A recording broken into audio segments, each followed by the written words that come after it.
நான் ஒரு புத்தகத்தை வாசித்தேன், பிள்ளைய எப்படி வளர்க்குறதுன்னு தெரிஞ்சு போச்சு. உங்களுக்கு சொல்கிறேன், கொஞ்சம் லெவல் இங்கே இருக்கும், புரிஞ்சுக்கோங்க. நீங்கள் எத்தனை பேர் இருக்கிறீங்க?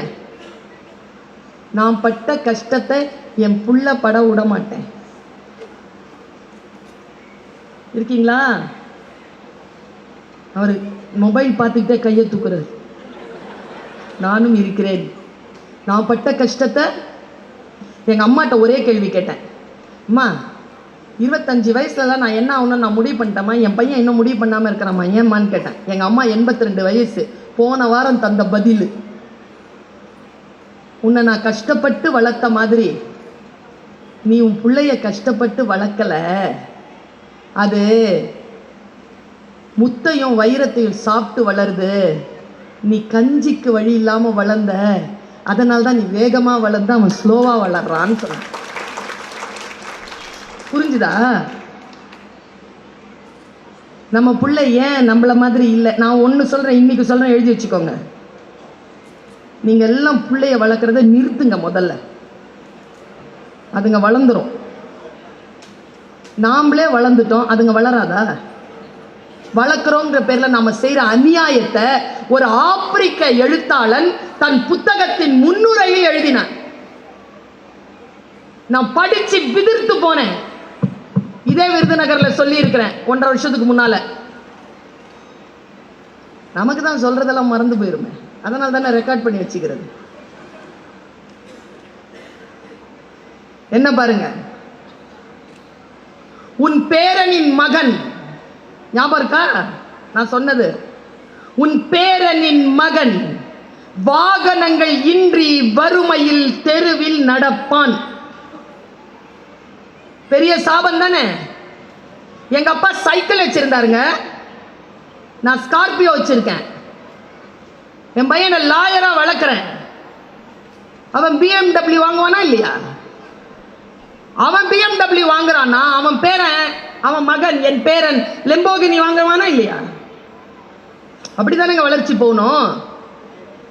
நான் தான் ஸ்கார்பியோல வந்து நின்னுட்டேனே, அதுக்கப்புறம் வளர்ச்சி தானே. அவர் சொல்றாரு இல்லையா, ஆதியில் ஒரு ரகசியம் இருக்கிறது. காலம் உருண்டோடினாலும் காலத்தின் ஃபார்முலா இருக்குல்ல, அது ஒருபோதும் மாறுவது இல்லை. காலத்தின் ஃபார்முலாவை நீங்க புரிஞ்சுக்கணுங்கிறதுனால அந்த ஆப்பிரிக்க எழுத்தாளனுடைய வார்த்தையை நான் சொல்கிறேன். பாருங்க, அவர் சொல்ற வார்த்தை, உன் பேரனின் மகன் வறுமையில் தெருவில் நடப்பான். அதுக்கு அவரு 4 காரணங்களை சொல்றார். என் பேரனின் அல்ல, இங்க இருக்கக்கூடிய உங்கள் பேரர்கள் கூட இதில் அடக்கம். 4 விஷயத்தை மனசுல உள்வாங்கி வச்சுக்கோங்க. நம்பர் 1 ரூல், ஆதி ரூல், சிரமமான சூழல் வலிமையான மனிதனை உருவாக்கும். நான் உருவானது போல் 3 வருஷத்துக்கு முன்னால இந்த மொபைல்ல நான் வர்றதுக்கு இதற்கு முன்னால 27 வருஷம் உழைச்சிருக்கேன். 27 ஆண்டுகளின் உழைப்பு தான் ஒரு நாளில் உங்களுடைய திரையில் நான் வருகிறேன். அந்த உழைப்பிற்கான வெளிச்சம் தான். அதை நீங்க மாத்தாம ஃபுல்லா கேட்டுட்டு அப்படி கடக்குறீங்க. இதை புரிஞ்சுக்கலாம்ல. நம்ம ஒரு நாளில் யாரும் சாதனையாளர்களாக வர முடியாது. தொடர் உழைப்பு இருக்க வேண்டும். என்ன ஆகும்? சிரமமான சூழல் வலிமையான மனிதனை உருவாக்கும். Super statement. செகண்ட் ஸ்டேட்மெண்ட் சொல்றேன். வலிமையான மனிதன் வசதியான சூழ்நிலையை உருவாக்குவான். நான் தான் வலிமையாயிட்டேனே, இனி எதுக்கு எனக்கு சைக்கிள்? புக் பண்ணு கார். வலிமையான மனிதன் வசதியான சூழலை உருவாக்குவான். இங்கதான் புத்தகத்தை ஏன் படிக்கணுங்கிறது. இதை யாரும் சொல்லி தர மாட்டாங்க, புத்தகம் தான் சொல்லித்தரும். பாருங்க, வலிமையான மனிதன் வசதியான சூழலை உருவாக்குவான். வசதியான சூழல் வலுவற்ற மனிதனை உருவாக்கும். அடுத்து, வலுவற்ற மனிதன் சிரமமான சூழ்நிலையை உருவாக்குவான். சிரமமான சூழ்நிலையில் உன் பேரனின் மகன் தெருவில் வாகனங்கள் இன்றி நடப்பான். வாழ்ந்து கெட்ட குடும்பம், வாழ்ந்து கெட்ட குடும்பம்னு கேட்டிருக்கோமா? வாழ்ந்த குடும்பம் எப்படி கெட்டுச்சு? ஆதியில் இருந்த அந்த உழைப்பு, ஆதியில் இருந்த அந்த விருப்பம், ஆதியில் இருந்த அந்த ஆர்வம், ஆதியில் இருந்த அந்த அறிவு, ஆதியில் இருந்த அந்த விழிப்புணர்வு அடுத்தடுத்த காலகட்டங்களில் வசதியான சூழ்நிலைகள் வந்துவிட்டதனால் காணாமல் போய்விட்டால் மீண்டும் சிரமமான சூழ்நிலைக்கு ரவுண்ட் அபவுட் த கிளாக் வந்து சேரும். இது நாம் தலைமுறைக்கு சொல்ல வேண்டாமா? நாம் கற்றுக் கொடுக்க வேண்டாமா? நான் யோசித்து பார்க்கிறேன், நான் பட்ட கஷ்டம் என் பிள்ளை படக்கூடாது. புத்தகம் எனக்கு சொல்லித் தருகிறது, உன் சூழலை கொஞ்சம் குழந்தைகளிடத்தில் வலுப்படுத்து.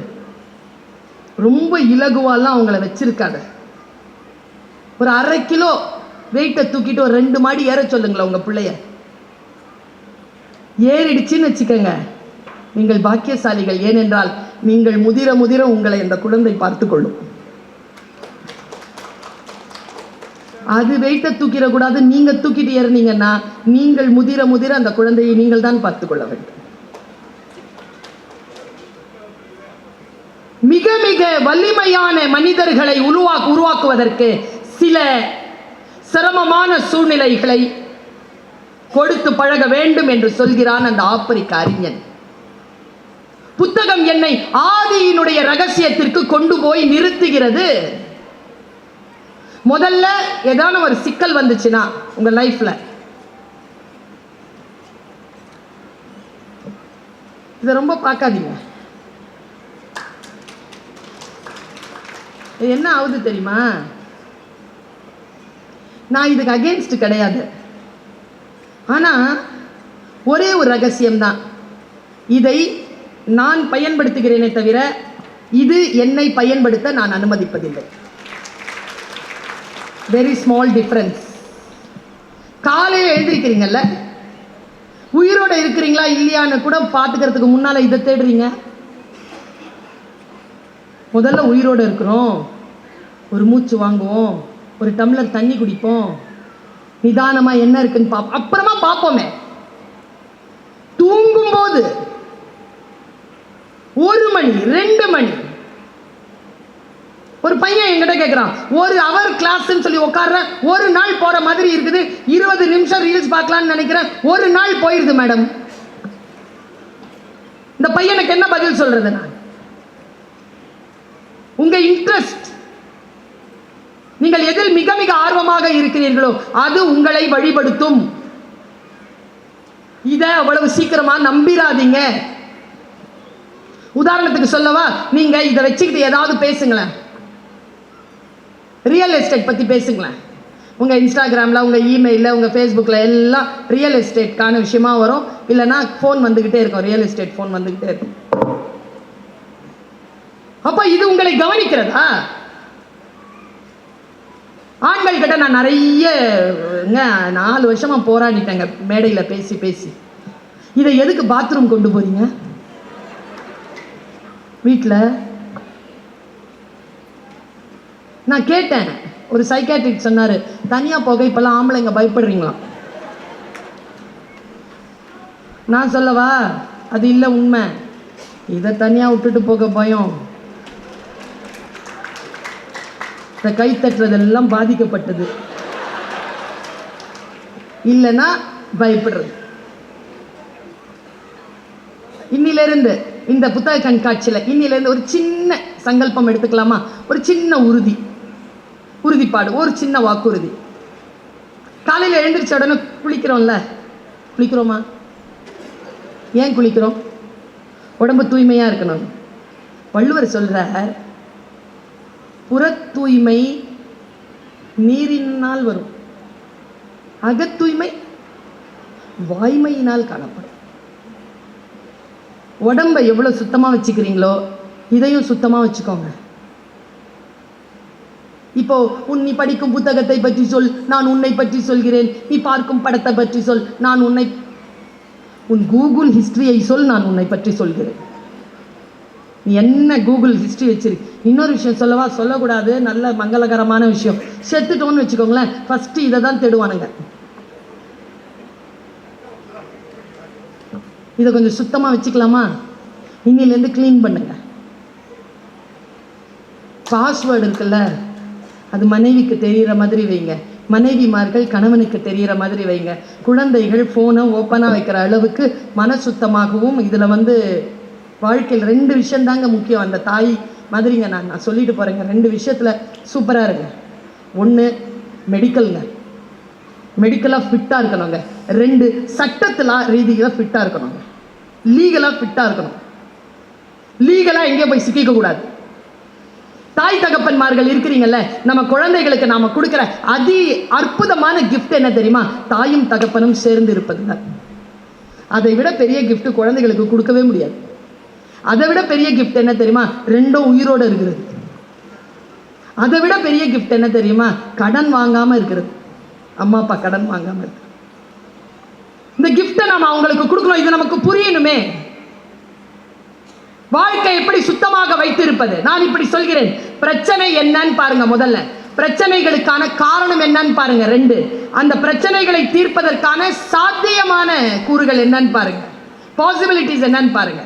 அந்த பாசிபிலிட்டிஸ்க்கு தீர்வுக்கு உங்களுடைய ரெக்கமெண்டேஷன் என்னன்னு பாருங்க. இந்த 5 விஷயத்தையும் பார்த்துட்டீங்கன்னா பிரச்சனையை சால்வ் பண்ணிடுங்க.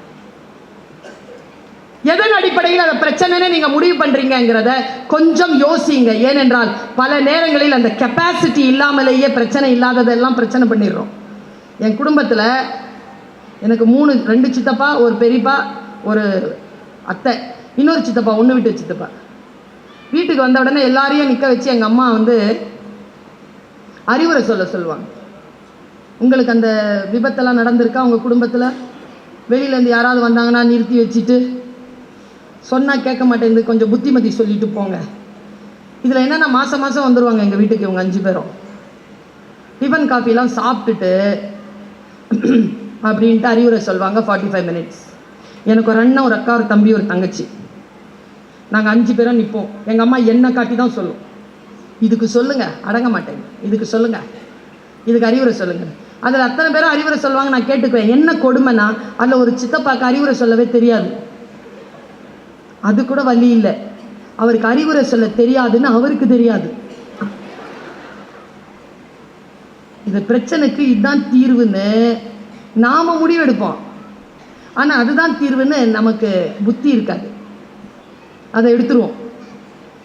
முக்கியமாக சித்தப்பா பெரியப்பான்னு இருக்கிறீங்கல்ல, உங்கள் அண்ணன் பையனோ தம்பி பையனோ பொண்ணோ வாழ்க்கையில் வெற்றி பெறுவதற்கான ஆலோசனைகளை உங்களிடத்தில் கேட்கின்ற பொழுது தயவு செய்து 2-3 நாள் தள்ளி போடுங்க. அதை பற்றி தெரிந்து கொண்டு அவர்களுக்கு அறிவுரை சொல்லுங்க. எடுத்த வாக்கில் சொல்லி விட்டுறாதீங்க. சிலது மீன், சிலது மானு. மானு காட்டில் ஓடும், மீன் தண்ணியில் நீந்தும். நீங்கள் மீனை பிடிச்சி காட்டில் விட்டுறீங்க, மானை பிடிச்சி கடலில் விட்டுறீங்க. ஏன்னா பிரச்சனைக்கான தீர்வு என்னன்றது புரியாது. ரொம்ப தெளிவாக சொல்லவா? இதை ரொம்ப நேரம் பார்த்தீங்கன்னா பிரச்சனைக்கான தீர்வு இல்லை, பிரச்சனையே என்னன்னே தெரியாது. இன்னைக்கு காலையில் செய்தி பார்த்தோமா இல்லையா? காஞ்சிபுரத்துக்கு பக்கத்தில் டீசல் லாரி கவுந்துருச்சு. எல்லாம் அந்த டீசலை பிடிச்சிட்டு போறாங்க. அது எவ்வளவு அபாயம்! உயிரை விட முக்கியமா? அது போடுறதுக்கு வெஹிக்கிள் இருக்கா உங்ககிட்ட? எதனாலும் பிடிச்சிக்கணும். எதனாலும் எங்க சீற்றம்ங்க, கடல் சீற்றம்ங்க. சென்னையில ரெட் அலர்ட் போட்டாங்க. இன்னைக்கு புயல் வரதாமா அப்படின்னு ஒரு 50 நின்று வேடிக்கை பார்க்குது. கிட்ட போய் என்ன பண்ணுவீங்க? ஏன் அவர்கள் பார்க்கிறார்கள்? ஏன் அவர்கள் பிடிக்கிறார்கள்? நான் சொல்லட்டுமா? ஏன்னு சொல்லட்டுமா? ஒரு புத்தகம் வாசிப்பதற்கான பழக்கம் இருந்தால் யாரும் இப்படி பின்னால் ஓடவே மாட்டோம். தெரியுமா உங்களுக்கு? நிதானமாக ஒரு புத்தகத்தை வாசிக்க தெரிந்தவர்கள் அறியாமையிலும் மனதை உடலை காயப்படுத்துகின்ற எந்த விஷயத்திலும் நாம் ஈடுபடுவதே இல்லை. தெரியுமா? கவிதை புரிந்தவர்கள் மட்டும் சொல்கிறேன் நான். விழிப்பற்ற வேலைகளை செய்வதே இல்லை. கவிதை புரிகின்றவர். கவிதை புரிஞ்சிருச்சுன்னா போதுங்க. நான் சொல்றது ரொம்ப மிகையா தெரியும் இல்ல, நான் சாதாரணமா சொல்றேன். இந்த கவிதை உங்களுக்கு புரியுதா பாருங்க. புரிஞ்சிருச்சுன்னு வச்சுக்கோங்க. ஏங்க, பெட்ரோல் பிடிச்சி பத்தி எரிஞ்சு 39 பேர் செத்த காயம் இன்னும் போலைங்க. முந்தா நேத்து தாங்க 42 பேர் டீசல் லாரியில மோதி சவுதி அரேபியால செத்து போனாங்க. தெரிந்தும் ஏன் அங்கே கொண்டு போய் நாம் விழுகிறோம் தெரியுமா? நமக்கான அந்த விழிப்புணர்வு இல்லை. அந்த விழிப்புணர்வு எப்பொழுது வரும்? நான் சொல்லுகிறேன், புத்தக வாசிப்பினால் வரும். தயவு செய்து புத்தகங்களை வீட்டுக்கு எடுத்து சென்று இரவு உணவு நேரத்தில் உணவு முடித்தவுடன் நல்ல புத்தகத்தை தொடர்ந்து 10 பக்கமாவது வாசிக்கின்ற நல்ல பழக்கத்தை குடும்பத்தில் மேற்கொள்ளுங்கள். இந்த கொள்ளிக்கட்டையை கொஞ்சம் ஆஃப் பண்ணி வைங்க. இது நமக்கு நாமே வச்சுக்கிற தீ. இது 3வது கண் தெரியுமா உங்களுக்கு? இது 3வது கண் நம்மை பார்த்து கொண்டே இருக்கு. நான் ஒரு பெண்ங்க, என்னை யாராவது இப்படி குருன்னு பார்த்துட்டு இருந்தா எனக்கு பிடிக்காதுங்க. அதுக்கு பயிர்ப்புன்னு பேரு. முக்காலும் பார்த்துட்டு இருக்கு எனக்கு என்ன ஒரு கண். ஆண்களுக்கும் அதே பயிர்ப்பு தான். பயிர்ப்பு என்பது ஆணுக்கும் பெண்ணுக்கும் சமமானது தான். நான் எப்படி புரிய வைக்கிறது உங்ககிட்ட? இந்த கேட்ஜெட்டை விட புனிதமானது, இந்த கேட்ஜெட்டை விட மிக மிக விழிப்புணர்வு கொடுக்கக்கூடியது புத்தகம். ஒரு புத்தகத்தை படிக்கிறேங்க, ஒரு திருக்குறள்ல ஒரு குறள் படிக்கிறேங்க, நிலம் நகருதுங்க. புரிஞ்சுக்கிட்டேனா? செய்யத்தக்க அல்ல செய்ய கெடும், செய்யத்தக்க செய்யாமையாலும் கெடும். புரிஞ்சிருச்சுன்னா இங்க வெடிக்குதுங்க. அதனால்தான் அவை சொன்னால் அணுவை துளைத்து 7 கடலை புகட்டி குறுக தரித்தது குறள். புரியணுமே. செய்யத்தக்க அல்ல செய்ய கெடும். எது செய்யக்கூடாதோ அதை செஞ்சுட்டா கெட்டுறோம்ப்பா. செய்யத்தக்க செய்யாமையாலும் கெடும். எதெல்லாம் செய்யணுமோ அதை செய்யவில்லை என்றாலும் வாழ்க்கை கெட்டு போயிடும்பா. ஒரு மாதத்திற்கு முன்னால் சென்ற 6ஆம் தேதி அக்டோபர் 6 கனடா நாட்டுக்கு போயிருந்தேன். அந்த இடத்துல புத்தகம் வாசிக்கல. நீங்க எல்லாம் உட்கார்ந்து கேட்குறீங்கல்ல, நான் ஒரு 10-15 வருஷம் வாசிச்ச அனுபவத்தை இந்த 1 மணி நேரத்தில் டிட்பிட்ஸா சொல்லியிருக்கேன்ல. நான் வாசித்தது தானே சொல்லியிருக்கேன். திருக்குறளில் கவர்னன்ஸ் டொரண்டோ தமிழ் மன்றம் நடத்துது.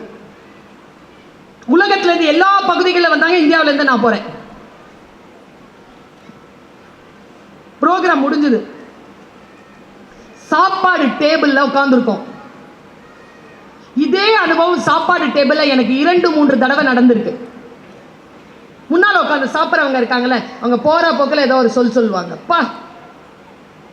போற போக்கில் சொன்னேன். டொரண்டோல இல்ல, அமெரிக்காவில் ஒருத்தர் சொன்னார். 65 வயசு அவர் சொன்னார், பர்வீன், நீ சந்திக்கிற மனிதர்களிடத்தில் இதை போய் சொல்லுங்கண்ணா. இந்த உலகத்தில் எதை தொட்டாலும் அதற்கென்று ஒரு விலை இருக்கிறது என்று போய் சொல். எல்லா விலையும் பணத்தோடு தொடர்புடையது அல்ல என்றும் போய் சொல்.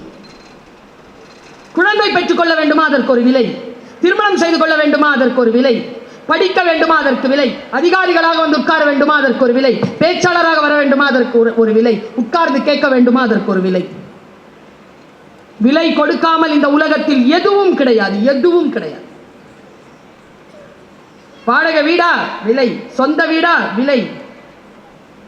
ஃப்ரிட்ஜில் திறந்த உடனே குளிர் தண்ணீர் வேண்டுமா? விலை. வெறும் விலை, வெறும் பொருளால் வராது. You have to give your time, your energy. இது எல்லாம் தான். அடுத்தது சொன்னார், அடுத்தவர்களுக்கு என்ன செய்யணும்னு போட்டுட்டு இருக்கோமே, உனக்கு நீயே என்ன திட்டம் வைத்திருக்கிறாய் என்று ஒவ்வொரு இடத்திலும் கேள்பருவீன் என்றார் அவர். உங்களுக்கு என்று என்ன திட்டம் வைத்திருக்கிறீர்கள் ஐயா? 60 வயது, இன்னும் 30 ஆண்டுகள் வாழ்வதற்கான உடல் இருக்கிறது. என்ன திட்டம் வைத்திருக்கிறீர்கள் வாழ்வதற்கு? வாழ்க்கை 60 வயதில் முடிந்து போகுமா? 65 வயதில் முடிந்து போகுமா? கிடையாது. வாழ்க்கை வாழ்வதற்கான ஒவ்வொரு வினாடிகளிலும் நமக்கு திட்டம் இருக்க வேண்டும் என்கின்ற ஒரு அற்புதமான செய்தியை நான் ஃபுட் டேபிள்ல எடுக்கிறேன். என்னோடு பேசுற ஒரு ஃபுட் டேபிள்ல எடுக்கிறேன் நான். இவர் சொன்னதுதான் அதை விட பயங்கரமானது. இவர் ஒரு வானவியல் நிபுணர். நல்லா தெரிஞ்சுக்கோங்க. எங்கே போக வேண்டும் என்பதனை முடிவு செய்யுங்கள், எங்கே இருக்க வேண்டும் என்பதனை முடிவு செய்யுங்கள். ஏனென்றால் அந்த இடத்தில் அந்த விஷயங்கள் உங்களை வந்து சேரும். இதோ புத்தக கண்காட்சிக்கு வர வேண்டும், பர்வீன் சுல்தானா பேச்சை கேட்க வேண்டும் என்று முடிவு செய்வீர்கள். உங்களுக்கு சில விஷயங்கள் கிடைத்து கொண்டிருக்கிறது, பலருக்கு அந்த விஷயங்கள் இல்லை. அவர்கள் புத்தகம் வாங்கி கொண்டு போய்விட்டார்கள். என்ன யாருக்கு முடிவு செய்தார்களோ, என்ன ப்ரிஃபரன்ஸோ அது அவங்களுக்கு கிடைக்கும், அவ்வளோதான். What is your preference? என்னுடைய ப்ரிஃபரன்ஸ் என்ன தெரியுமா? நல்ல விஷயங்களை கேட்பது. நல்ல விஷயங்களை கேட்பது என்னுடைய ப்ரிஃபரன்ஸ். நல்ல விஷயங்களை படிப்பது என் ப்ரிஃபரன்ஸ். படித்து இது சரியில்லை என்பதற்காக அந்த புத்தகத்தை தவிர்ப்பது என்னுடைய ப்ரிஃபரன்ஸ். சாலையை கிடக்கின்ற பொழுது தாயின் கையை குழந்தை பிடித்துக் கொள்வது போல் நான் புத்தகங்களின் கரங்களை எப்பொழுதும் பிடித்துக் கொண்டே இருக்கிறேன். என்னை ஆபத்து இல்லாமல் அவை சாலைகளை கடக்க வைக்கின்றன. ஒருவரிடத்தில் எப்படி பேச வேண்டும், எப்படி பேசக்கூடாது, பணிவு என்பது ஆயுதம் என்று என் புத்தகம் சொல்லிக் கொடுத்தது எனக்கு. எத்தனை பேருக்கு தெரியும் இது? பணிவு என்பது ஆயுதம். இதோ சின்ன குழந்தைகள் இருக்கிறீங்களே, ஸ்கூல்ல லெட்டர் எழுதுறீங்களாப்பா? லீவ் லெட்டர் எழுதுறீங்களாப்பா? மனப்பாடமா தெரியுமே, நமக்கு தான் லெட்டர். சொல்லுங்க, போலீஸ்கார கூட சொல்லலாம். என்ன letter sir? As I am suffering from my brother's marriage, I want you to leave the college for 2 days. ஏதாவது எழுதிடணும். சரி, எழுதிட்டு நீங்க அமைதியா இருங்க, என் தலைமுறை அமைதியா இருங்க. இந்த சின்ன குழந்தைகள் கிட்ட கேட்கிறேன், கீழே என்னப்பா எழுதுவ? Yours truly. நாம என்ன சார் எழுதுவோம்? போயிடுச்சு சார். எவ்வளோ எழுதுறதில்ல, யுவர்ஸ் ஒபீடியன்ட்லி. ஏன்னா ஈ முன்னால வருமா, ஐ முன்னால வருமானு பிரச்சனை. எழுதுறதே இல்லை சார். Truly, faithfully, sincerely. அந்த டபுள் எல் வருமா, ஒரு எல் வருமான்னு தான் பிரச்சனை. பணிவு என்பது ஆயுதம் தெரியுமா? சில விஷயங்களுக்கு பணிந்து கொள்ள வேண்டும். கொரோனா வந்தது, பணிந்து கொண்டோமா இல்லையா? பணிந்து கொண்டவர்கள் உயிரோடு இருக்கிறோம், பயந்து கொண்டவர்கள் பணிவோடு இருக்கிறோம், உயிரோடு இருக்கிறோம். சில விஷயங்கள் எதிர்க்கத்தக்கன, சில விஷயங்கள் பணியத்தக்கன. பணிவு என்பதும் ஒரு ஆயுதம் தான் என்று இந்த தலைமுறைக்கு நாம் சொல்லித்தர வேண்டும் என்று புத்தகம் எனக்கு சொல்லித் தருகிறது. டீச்சர்ஸ் எல்லாம் பகைக்க கூடாது தெரியுமா? போலீஸ்காரங்களையும் பகைக்க கூடாது, வக்கீல்களை பகைக்க கூடாது, டாக்டர்ஸை பகைக்க கூடாது. ஏன் ஏன் பகைக்க கூடாது?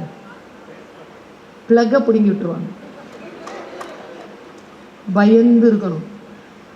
எனக்கு அவ்வளவு கோபம் இருந்தது என் டீச்சருக்கு முன்னால. பகைக்கவே இல்லையா? அவங்க ரிட்டையர் ஆகிறதுக்குள்ள அந்த ஸ்கூலுக்கு சீஃப் கெஸ்டா போயிட்டு வந்துட்டேன். பகைக்க கூடாது. நீங்கள் உயர்ந்தவர்கள்னு காட்டுறோம். பணிவா இருக்கணும். அரச குணம் தெரியுமா பணிவு என்பது?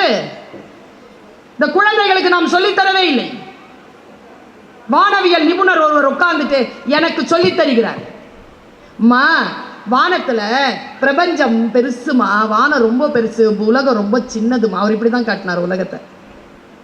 உலகம் ரொம்ப சின்னதுமா, வானம் ரொம்ப பெருசு. நாங்கள் அந்த வானத்தில் டெலிஸ்கோப் வச்சு அந்த நடவடிக்கைகளை ஆராயும் பொழுது 1 இன்ச்சு இடத்தை எனக்கு கொடுத்தாங்க. 1 இன்ச்சுன்றது ஒரு 1000 கிலோமீட்டர் இருக்கும். நாங்கள் ஆராய்ந்து நான் கண்டுபிடிச்ச ஒரு சயின்டிஃபிக்கான விஷயத்தை உனக்கு சொல்கிறேன். நீ லிட்ரரியாக அதை மாற்றி மக்களுக்கு சொல்கிறியா? சொல்கிறேன் சார். சொல்லுங்கள் சார். வானத்தில் நிறைய நட்சத்திரங்கள் இருக்குமா. நடுவில் கருப்பாக ஒரு இடம் இருக்கும், அதுக்கு பிளாக் ஹோல்னு பேர். Black hole. வானத்தில் சில நடவடிக்கைகள் வரும், அப்போ நட்சத்திரங்கள் அந்த பிளாக் ஹோல்குள்ளே போயிடும். பிளாக் ஹோல்குள்ளே போயிடுச்சுன்னா அது வெளியில் வராது. ஏன்னா பிளாக் ஹோல் கிட்ட இருந்து வெளியில் எடுக்கிறதுக்கான ஆயுதமோ பயிற்சியோ வானவெளியில் யாருக்குமே இல்லை. நான் அதை பார்த்து கொண்டே இருந்தேன். சில கற்கள் பிளாக் ஹோலில் போயிடுச்சு. அதே கவனிப்பு இருக்கும் பொழுது வானத்தில் வேறு ஒரு சின்ன நடவடிக்கை, அந்த நடவடிக்கைகள் உருண்டு சில நட்சத்திரங்கள் வந்தன. அந்த நட்சத்திரங்கள் அந்த இடத்தில் வந்து ஒரு சிறிய அதிர்வை கொடுத்தன. அந்த அதிர்வு கொடுத்தவுடன் பிளாக் ஹோலுக்குள் சென்ற சில நட்சத்திர கற்கள் வெளியேறின. சொல்லிட்டு சொன்னார், ஒரு இருட்டு பள்ளத்திற்கு நட்சத்திரங்களை உள்ளிழுக்கக்கூடிய முரண் சக்தி இருக்கிறது என்றால், இருட்டு பள்ளத்திற்குள் சென்றுவிட்ட நட்சத்திரங்களை மீண்டும் வெளியில் கொண்டு வருவதற்கான ஆற்றல் சில நட்சத்திரங்களுக்கு உண்டு என்பதனை அந்த மக்களுக்கு போய் சொல். அந்த நட்சத்திரங்கள் தான் புத்தகங்கள். உன்னை இருட்டு பள்ளத்திலிருந்து வெளியில் கொண்டு வரும் ஆதிமரம் அது. அந்த ஆதிமரத்தில் தான் வேர்களாக அந்த ஆதிமரம் நின்று நமக்கு காய் தருகிறது, கனி தருகிறது, நிழல் தருகிறது. இந்த இயற்கையை காப்பாற்றி உயிர் தன்மையை நமக்கு மேம்படுத்தி கொண்டிருக்கக்கூடிய ஆதி மரம் புத்தகங்கள். இந்த இந்த புத்தகத்துக்கு அத்தனை பேரை எழுந்து நின்று ஏன் மரியாதை கொடுத்தோம்? ஒரு சிறிய புத்தகத்துக்கு.